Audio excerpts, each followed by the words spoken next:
Pouvoir s'appuyer et compter sur quelqu'un. Il y a bien un endroit où on sait à quel point c'est important. Le Liban. 1 an après l'explosion sur le port de Beyrouth, la crise s'est installée, et durablement. Sally, patronne de cette station essence, est aux premières loges.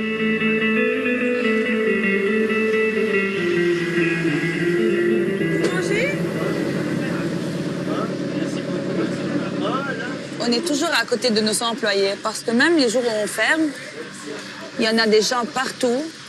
On a des gens qui nous posent la question, on va ouvrir quand et s'il y a une solution ou non. Donc on est là. On est là toute la journée. Donc on attend. Il y a des gens qui garent leur voiture les soirs. Il y a des gens qui dorment dans leur voiture. Par exemple, on a une dizaine de voitures garées dès hier. Et on a déjà dit aux gens qu'aujourd'hui, on ne va pas pouvoir ouvrir. Et donc, si la société ne nous livre pas lundi ou mardi environ 15 à 20 000 litres, on n'arrive pas à ouvrir.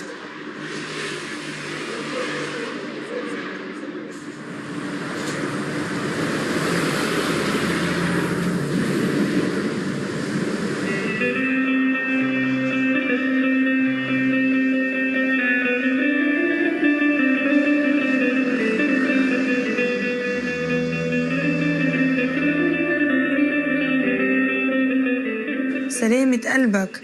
يلا هلا خلص يرفوا لي اميون. انا ما عطوني بنزين اليوم. ناطرين قال ما بعرف اذا اللي عندهم اصحاب الشرك ناطرين عاملين اجتماع، ما بنعرف شو الوضع. مرسو حياتي انا ما قدرت ارد عليكي، هلا شوي وبحكيكي، اوكي؟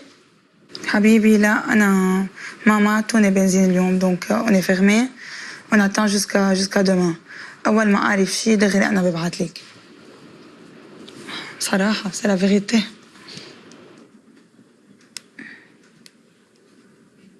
Ça fait depuis 7 heures du matin, 7 heures, que je reçois des WhatsApp et des téléphones. Les gens ont besoin de l'essence. Et jusqu'à maintenant, on n'a pas de réponse. On n'a pas de solution. Les gens attendent. Et ça fait 4 jours qu'on est fermé. Même si je suis une femme qui travaille un travail masculin, j'essaye de me bien habiller, de me coiffer, de faire mon make-up. Parce qu'avec tout le stress quotidien, j'ai besoin d'un peu de positivité. Tu vois ?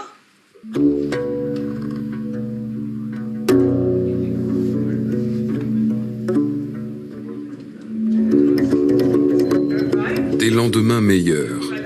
Sally veut encore y croire. Comme tous ceux dont nous allons maintenant vous raconter l'histoire.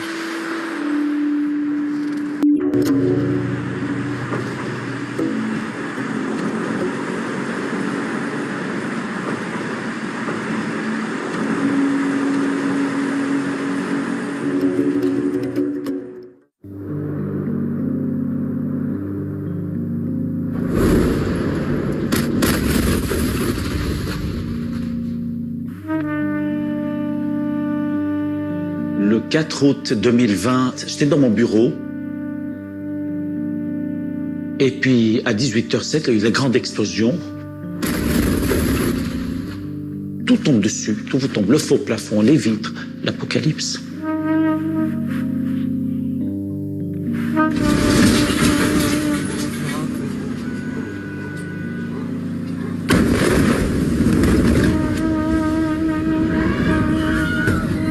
Moi, j'étais la seule à savoir que les pompiers étaient au port.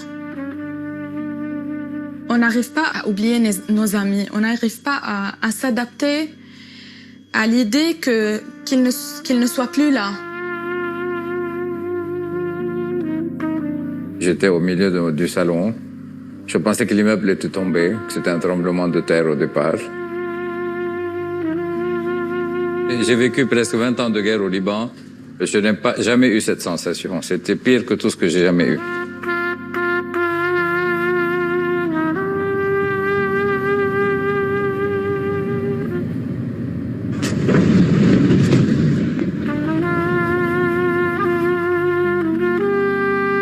J'étais dans la chambre de ma fille. Elle venait d'avoir 1 semaine. On a entendu l'explosion. J'ai vu mon appartement détruit, avec de la poussière partout, poussière blanche. Ma fille, elle a 1 semaine. Je ne savais pas quoi faire. C'est comme si on donne à nos enfants une vie injuste dès qu'ils sont nés. Juste parce qu'ils sont nés dans ce pays.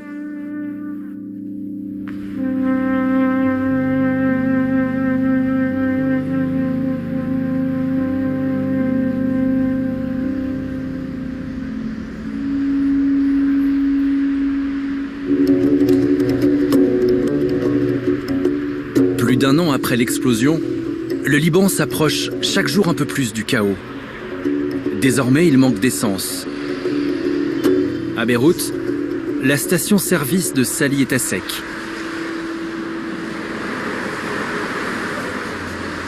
Ah, il est là le camion. Un peu d'espoir dans toute cette misère.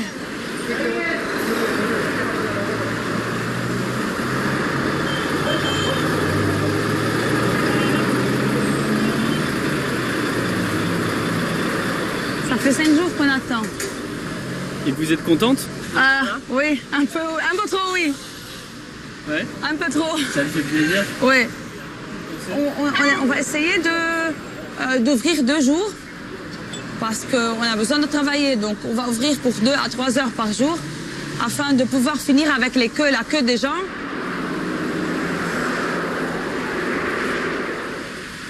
Je dois téléphoner aux gens qui ont ces voitures aussi.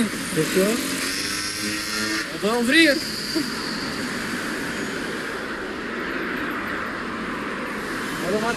Tu es la personne de la voiture laissée à la station. Viens, l'essence arrive.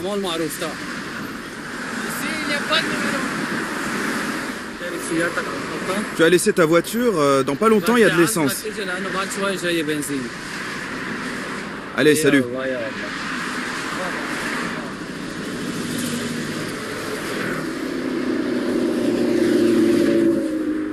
Il veut te faire voir combien ça coûte en livre libanaise. La livraison vient. Viens.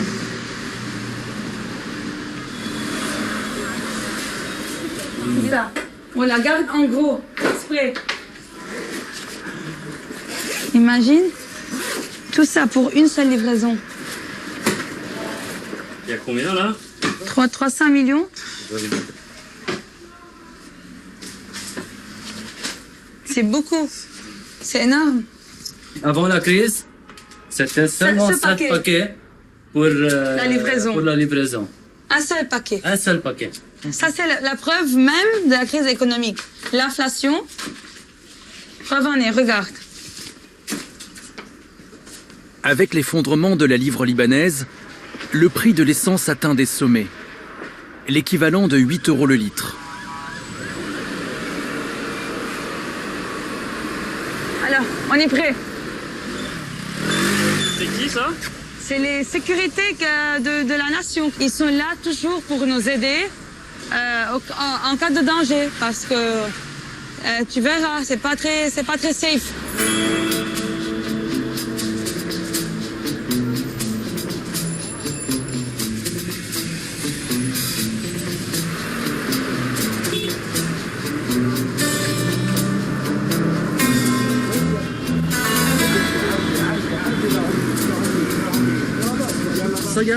Ma voiture, je l'ai garée vendredi.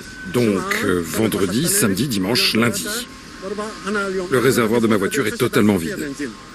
Et comment vous vous sentez? Ah,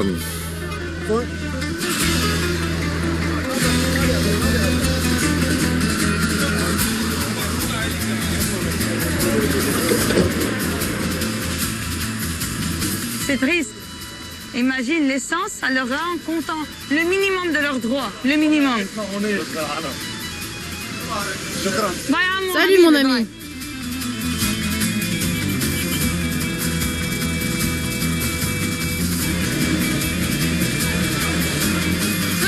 Ne viens pas faire des problèmes, toi. C'est moi qui décide, c'est pas toi qui décide. Non, tu passes pas par là. Tu dégages.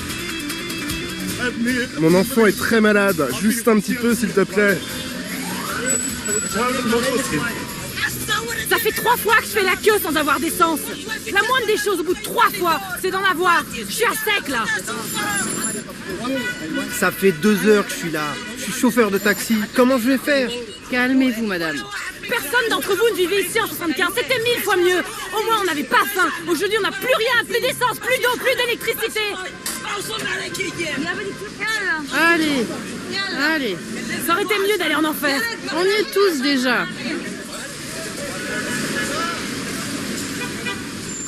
On est en route vers l'enfer.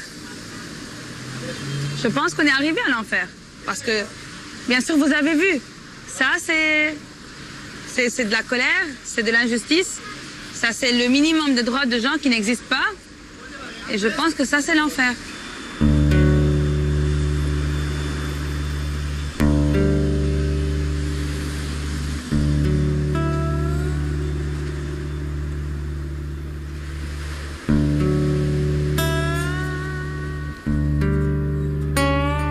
Le Liban n'a plus d'essence et il n'a plus d'électricité. Les centrales du pays ne fournissent que 4 heures de courant par jour. Alors chacun se débrouille, comme Grace et Richard, qui habitent à 30 km de Beyrouth. Qu'est-ce que vous faites?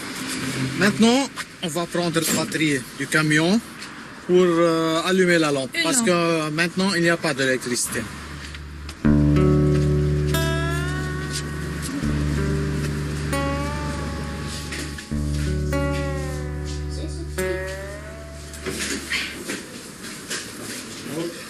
On espère que tout va se régler. On attend. Inch'Allah. Tu veux partir? Non. J'aime mon Liban, j'aime mon pays.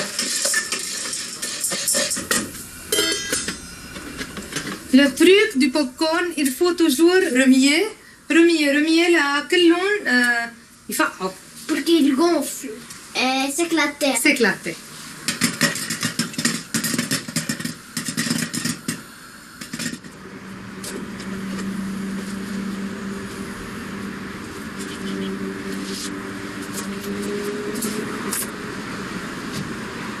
طويلي هيك تايشة.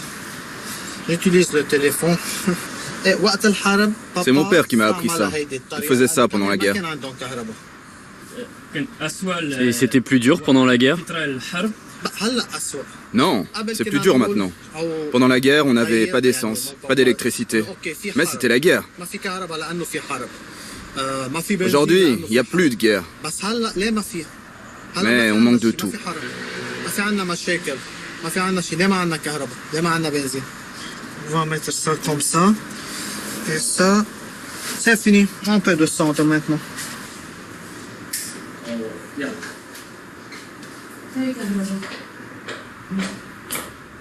Tu es fier de papa là, نعمل هيك شيء? Oui, c'est une bonne idée. يعني نحن نص الدين. L'État a dépensé 50 milliards de dollars pour le réseau électrique. اوكي 100 مليون دولار عم نحكي. نصه 50 Et rien ne marche. نصه. وبتطلع بتلاقي ما في كهرباء. Et où est parti cet argent? بلبنان هو على الكهرباء وما في عندنا كهرباء. Et qu'est-ce qui s'est passé avec cet argent? اختفى. كله صار هون. وين صارت؟ dans les poches. Et voilà. C'est fait? La bougie, je sais, la bougie.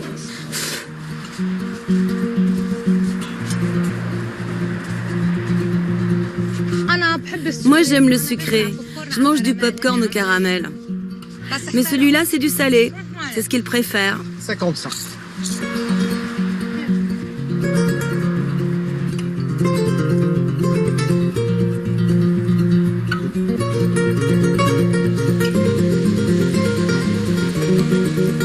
Richard a perdu son travail. Mais la famille n'est pas à court d'idées. Sur le toit terrasse, elle a installé des lapins et un potager.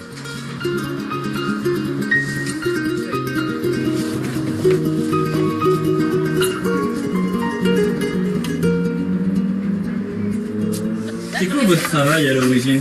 Je travaillais dans le verre et l'aluminium. Mais maintenant, il n'y a pas de travail beaucoup au Liban, tu sais. Mais on a des citrons. Et il y a des gens qui achètent tout ça. Combien vous allez faire avec ce chariot? Combien ça peut se vendre? À peu près, c'est à peu près 3 kilos, il y en a 30 000. Chaque kilo, ça coûte à peu près 10 000. 3 kilos, 30 000, à peu près. 30 000 livres libanaises, l'équivalent de 2 €.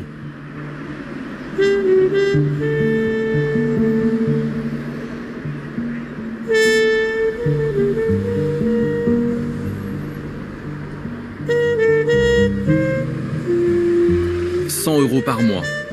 C'est le revenu moyen aujourd'hui au Liban. 10 fois moins qu'il y a 2 ans. La dégringolade est rude pour les Libanais. Il me faudrait des crayons de couleur. Une règle. Grace doit tout compter, même la veille de la rentrée des classes. Tu voulais des crayons de couleur? Ils sont là, les crayons. Oh là là, on ne peut pas. Non, non, non. Ils sont à combien? 100 000. 100 000. Ils étaient à combien avant? C'était à 15 000. 12 000, 15 000. Qu'est-ce qu'on veut acheter? On peut rien. Là. 300 000. Non, 300 000. C'est combien votre budget pour la rentrée? 1 million de livres libanaises, ça fait $60. Ça, c'est votre budget pour la Oui, rentrée? le maximum. Je dis 12. Quoi, 12 000? 129, ya habibi. Mais non, c'est 120 000. Non, c'est bon, c'est bon. Maman habibi. Tu préfères manger ou avoir des crayons? معلش. Brosse à dents, je puisse acheter une. Nutella, je ne peux pas. Popcorn, badna. C'est le moins cher. Gilet, je n'ai pas pu avoir gilet là, c'est très cher. 100, 200, 300 et quelques هدول. Bonjour, Bonjour, c'est combien le filet de bœuf? 700 000? 700 000 le kilo? 700. 700. On ne va pas acheter de viande? Ça fait 850 000. 850 000 et on n'a rien? On n'a même pas de viande.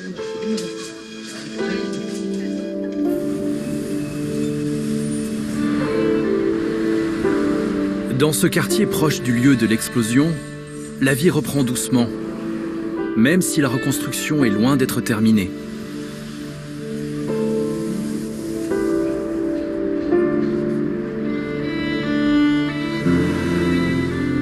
C'est là que nous avions rencontré Grace il y a 1 an, chez ses parents.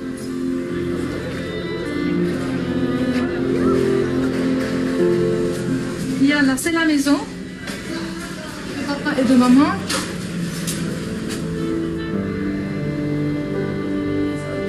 شوفي.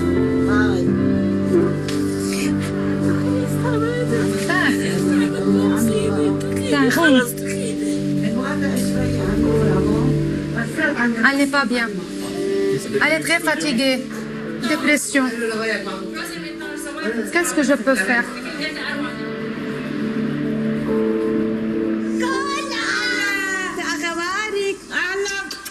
أهلا وسهلا.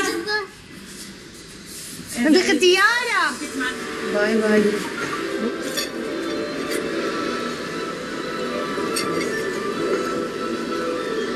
Ça a été refait chez vous? Bien sûr. Oui, des associations sont venues tout réparer. Après l'explosion, il a eu une maladie de Parkinson. Il ne peut pas marcher comme avant à cause de l'explosion. Il a eu un choc. Après le choc, il est devenu comme ça. Il n'arrive plus à marcher comme avant. On est toujours en vie, malgré l'explosion.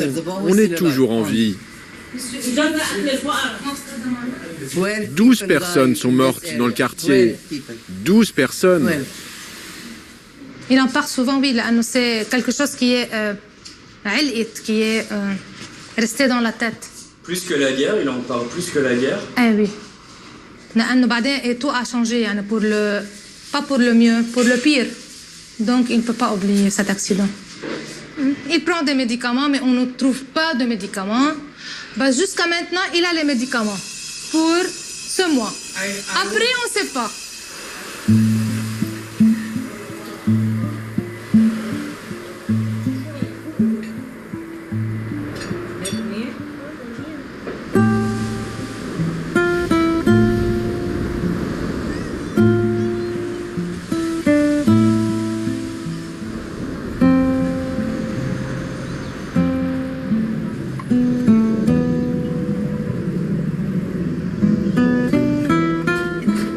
Pour le père Gabi, c'est devenu une habitude. Chaque fois qu'il part à l'étranger, il revient les valises chargées. Il y a quoi dans vos bagages, là? Alors, bon, là, c'est que des médicaments. Cette valise est pleine de médicaments. Il y en a pour 21 kilos. Et là, grosso modo, 18 kilos aussi. Ya Rab. Voilà. Impeccable.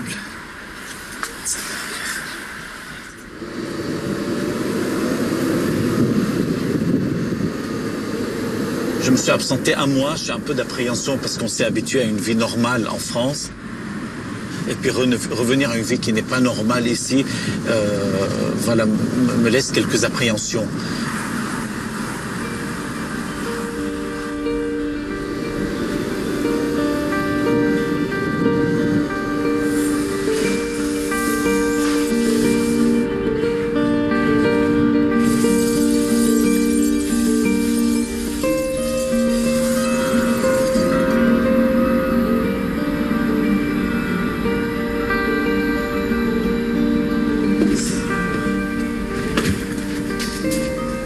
Ça me crève le cœur de voir ces vitraux cassés.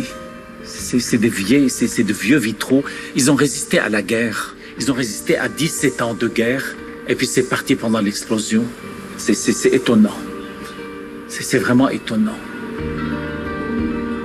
Ici, la rambarde a été arrachée. Et il y a eu même du marbre qui a sauté. Alors, bon, heureusement, parce qu'on a l'explosion a lieu à 18h, à 18h07. On avait la messe à 19h. J'ose pas y penser s'il y avait quelqu'un qui était assis en bas, parce que là, on est au 2e étage de l'église. Imaginez quelqu'un qui reçoit la rambarde et le marque sur la tête. Je reviens pas.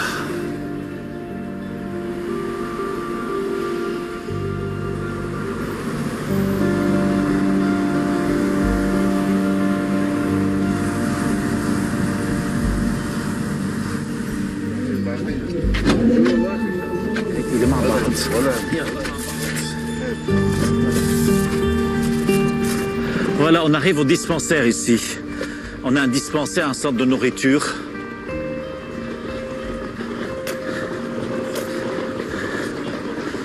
Coucou. Bonjour Marita. Bonjour. Voilà notre pharmacienne Marita. Tout ça, c'est une collecte qui a été faite par les étudiants de Sciences Po. C'est beaucoup? Oui, c'est bien. Ça nous aide à durer.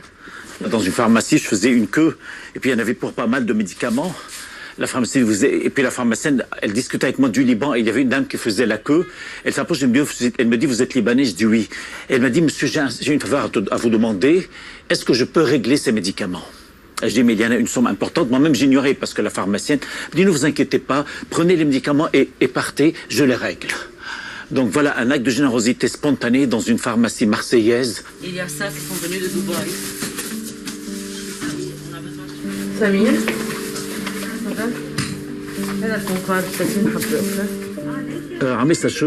Quelle est ta maladie? Je fais de l'hypertension depuis l'explosion. Et en plus de ça, je n'ai plus d'argent. Elle gagnait correctement sa vie, elle vivait bien. Et depuis 1 an, elle est obligée de venir mendier des médicaments. Vous faisiez quoi comme travail? Je travaille une secrétaire. Mais maintenant, il n'y a pas de travail du tout. Ce qui est très dur pour moi, c'est de voir comment la dignité des gens est blessée. Et comment je vais pas dire ces hommes politiques, ils ont fait en sorte de dégringoler les gens, de dégringoler leur niveau de vie. Et de les faire accepter ça. Et surtout que les gens, qu'est-ce qu'on peut faire? Mais c'est inadmissible. Bon, c'est ce qui me tue.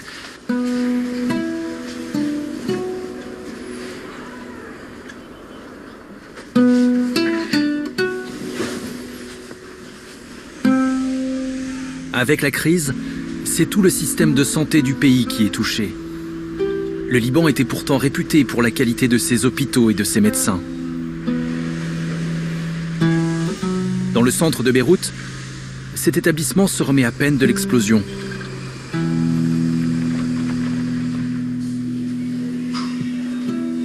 Un stylo, s'il vous plaît. Les aléas du métier, les pannes de courant, le moteur qui démarre. Un stylo, s'il vous plaît. Le pédiatre Robert Sassi a 69 ans. Qu'est-ce qui lui arrive? Elle a de la fièvre. Il n'a pas prévu de partir. Montre-moi ce qu'il a. On a fait faire une radio. Ici, les soins sont gratuits. Et c'est aussi dans cet hôpital que les plus pauvres abandonnent leurs bébés. Comme le patronat aussi, à ceux qui n'ont pas de français, mais ne sont pas à l'orientation, retirez-nous du mal. Amen. Bravo, Charbel. C'est l'histoire de Charbel. Rias l'a adopté. Tu vas à l'école, Charbel? Quelle école?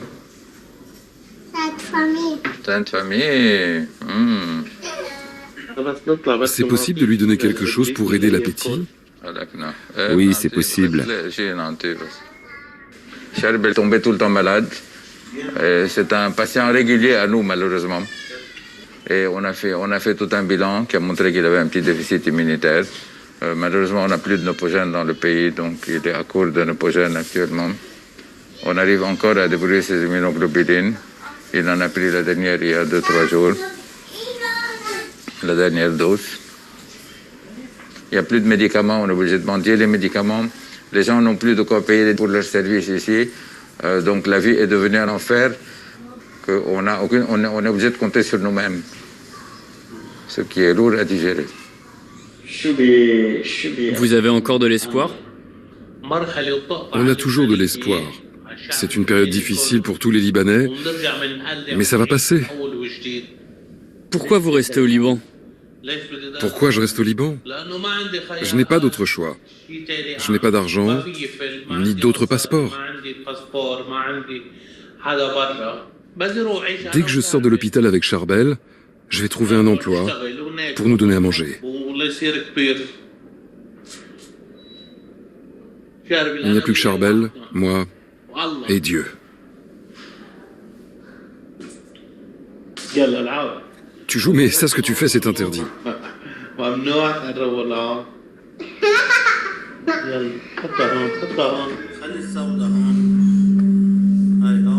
Charbel tombe régulièrement malade. Et les médecins ne savent toujours pas pourquoi.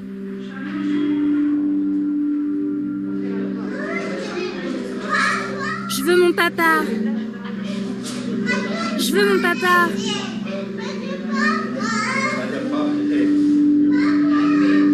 Qu'est-ce qu'il y a, mon chéri?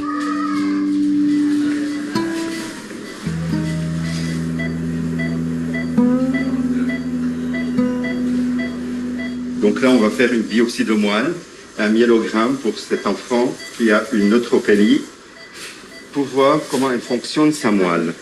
Donc s'il a une aplasie, s'il a une bonne marifeuille, ce qu'on appelle, donc la moelle ne fonctionne plus. On n'est pas inquiet que tout puisse s'arrêter comme ça à cause de l'électricité ou Là, on est sur générateur, on n'est pas sur l'électricité de l'État. On a deux générateurs de remplacement. Donc quand le premier s'arrête, on a le second qui marche quand même.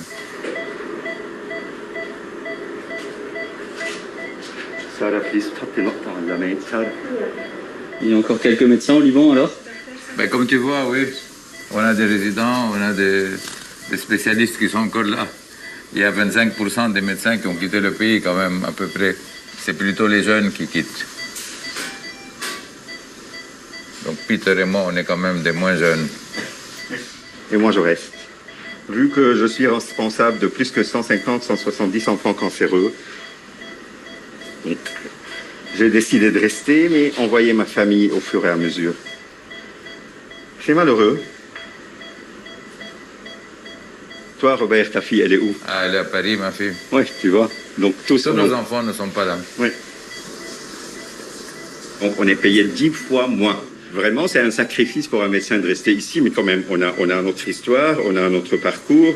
C'est pas facile de partir, même si on a des salaires très élevés ailleurs.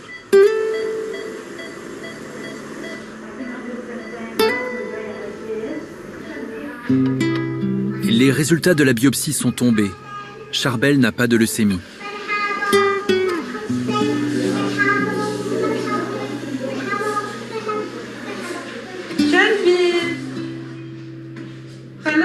Comment tu te sens?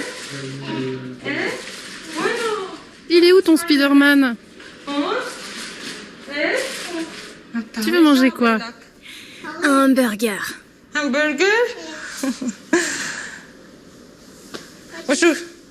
Tu peux enlever la perfusion, s'il te plaît? Je vais demander à quelqu'un de le faire. Ok. C'est un enfant calme qui a passé par plein de choses.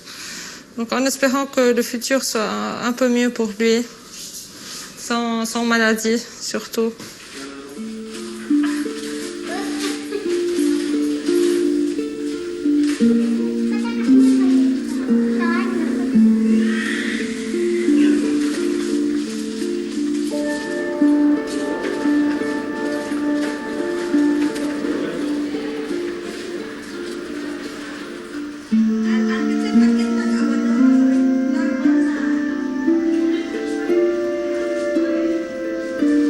Merci, bye.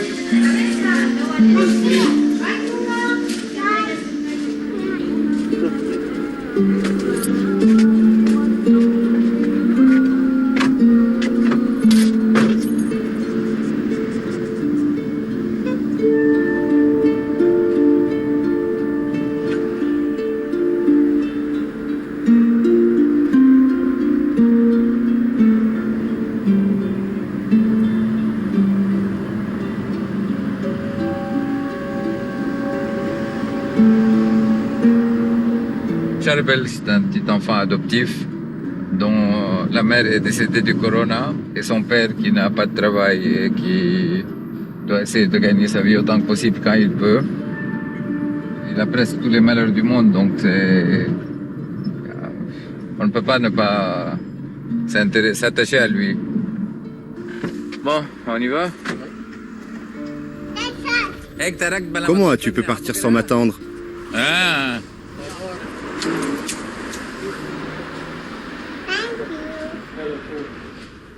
Il faut aller tout droit, c'est là.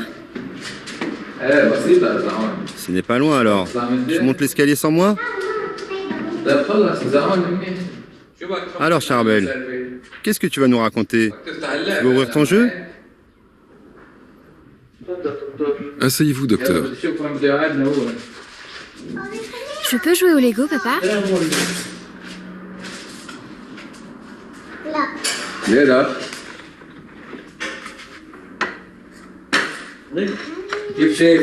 Comment tu vois le futur? Quel futur? Toi, qu'est-ce que tu vas faire? Comment tu vas élever Charbel? Charbel est toute ma vie. Et il est tout mon espoir. Il n'y a que Charbel dans ma vie depuis la mort de ma femme.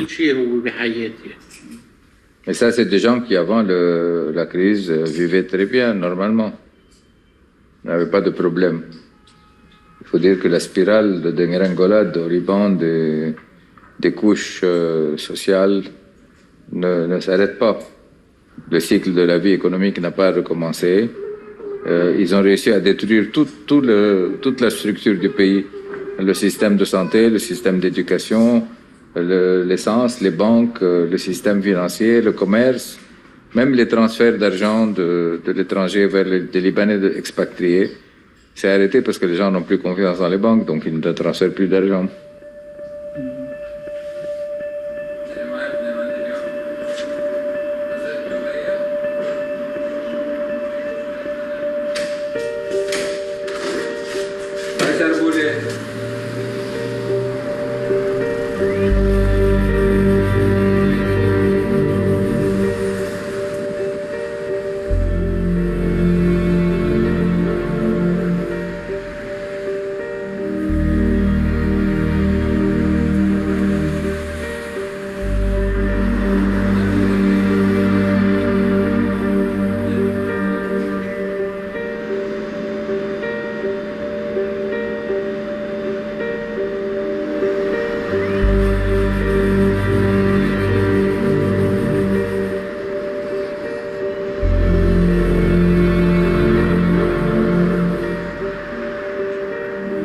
L'explosion du 4 août 2020 a figé le quartier du port. «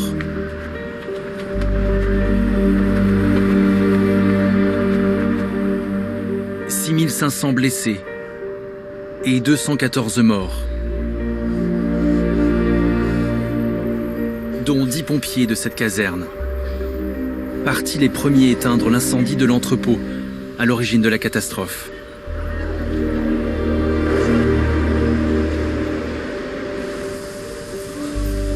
La caserne n'est pas revenue comme c'était avant l'explosion. Comme ça, vous pouvez voir le volume, la quantité de dégâts qu'on a eu.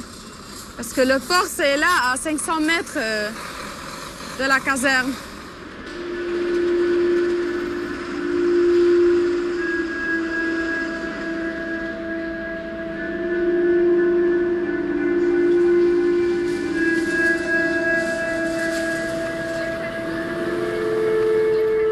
La caserne fonctionne aujourd'hui au ralenti.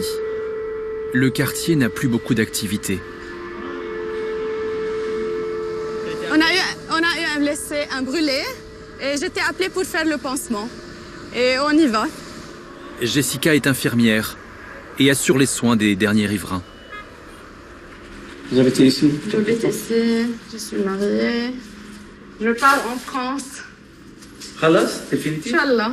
Vous avez fait Non, parce que y a un papier qui manque.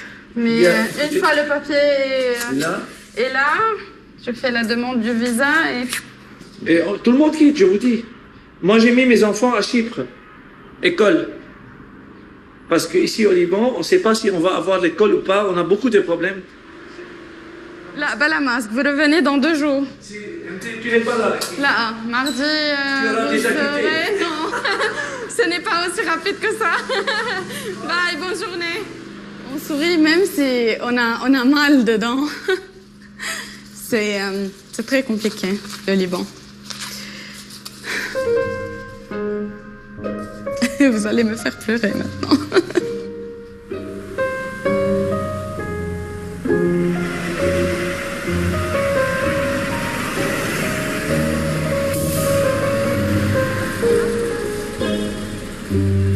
Jessica est la maman d'un bébé de 10 mois. Et trouver du lait maternel est un problème quotidien.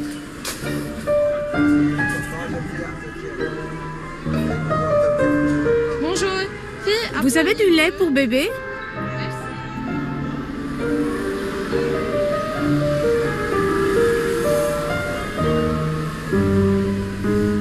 Bonjour. Vous avez du lait pour bébé? Merci.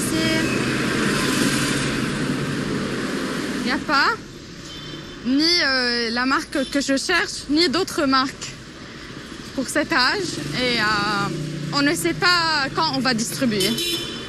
C'est trop stressant. On cherche une autre pharmacie. J'ai fait un petit stock de 5 boîtes et à chaque fois que j'ouvre une boîte, je commence à la recherche d'une autre pour la mettre à sa place parce que, vous savez, les enfants, on ne peut pas leur dire il n'y a pas à quoi manger. On ne peut pas leur dire non, tu ne dois pas avoir faim parce qu'il n'y a pas de lait pour que tu manges. Il va pleurer, il ne va pas comprendre. C'est pour cela. Et qu'est-ce que je vais faire? Lui donner de l'eau?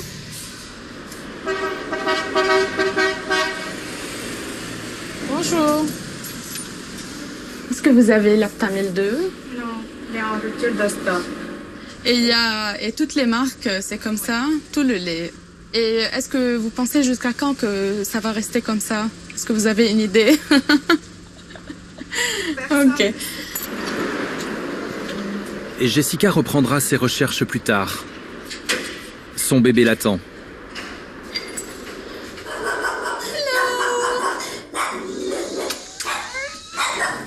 C'est la grand-mère qui le garde. Mais la crise va séparer la famille. Bonjour tout le monde. Dis bonjour. Bonjour. Bien sûr, c'est un peu difficile. Mes enfants, ils vont partir et on va rester ici. C'est difficile. Mais on ne peut pas leur dire non.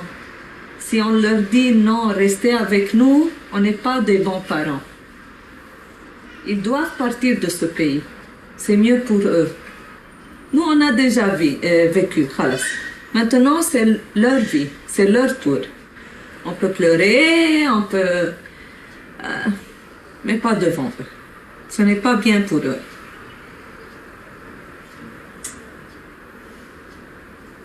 Je ne voulais pas pleurer. Ok, je suis excitée de quitter, je veux faire un nouveau futur stable pour mon bébé, peut-être que je vais avoir d'autres enfants. Je veux tout ça, je veux un bon futur pour mes enfants. Mais est-ce que c'est facile? Non, du tout. Le Liban, c'est le pays des chagrins. Soubek.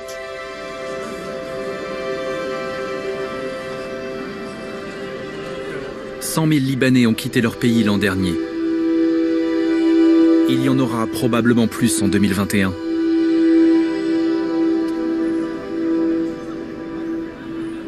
Ceux qui restent continuent de défier l'État, jugé défaillant et responsable du chaos actuel du Liban.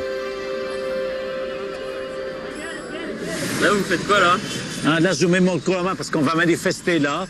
Et normalement, parfois, l'armée ou les forces de l'ordre peuvent castagner, peuvent taper. Quand ils voient que c'est un prêtre, au moins, ça me protégera des matraques. Parce que je n'ai dégusté avant en matraque, c'est pas très bon. Donc là, ça me protège des matraques. Enfin, on y va?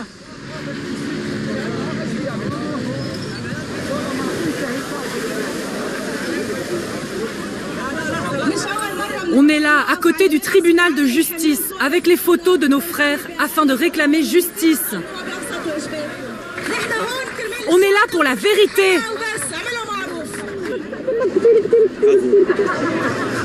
Carlen a perdu son frère, son mari et son cousin.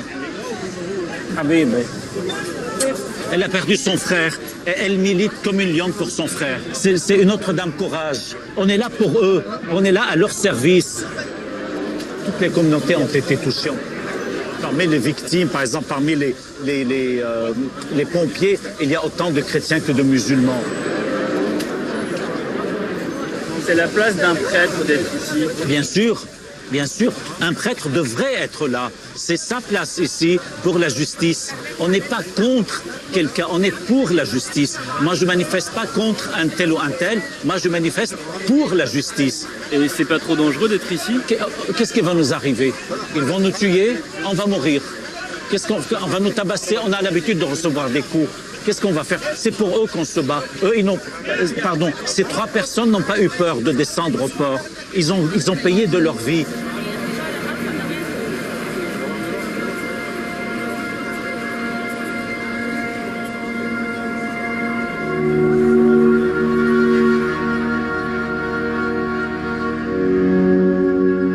Ce qui me révolte, c'est le mépris de l'État, le mépris de la classe politique. Tant qu'ils vont tout faire pour entraver la justice, ça sera toujours pour nous un coup de couteau, pas dans le dos, mais dans le cœur. On s'adapte toujours à tout, à toutes les crises. On trouve toujours des solutions. Mais on est dans un tunnel et on n'arrive pas à voir la lumière. C'est dommage ça, parce que le Liban, c'est un pays vraiment merveilleux.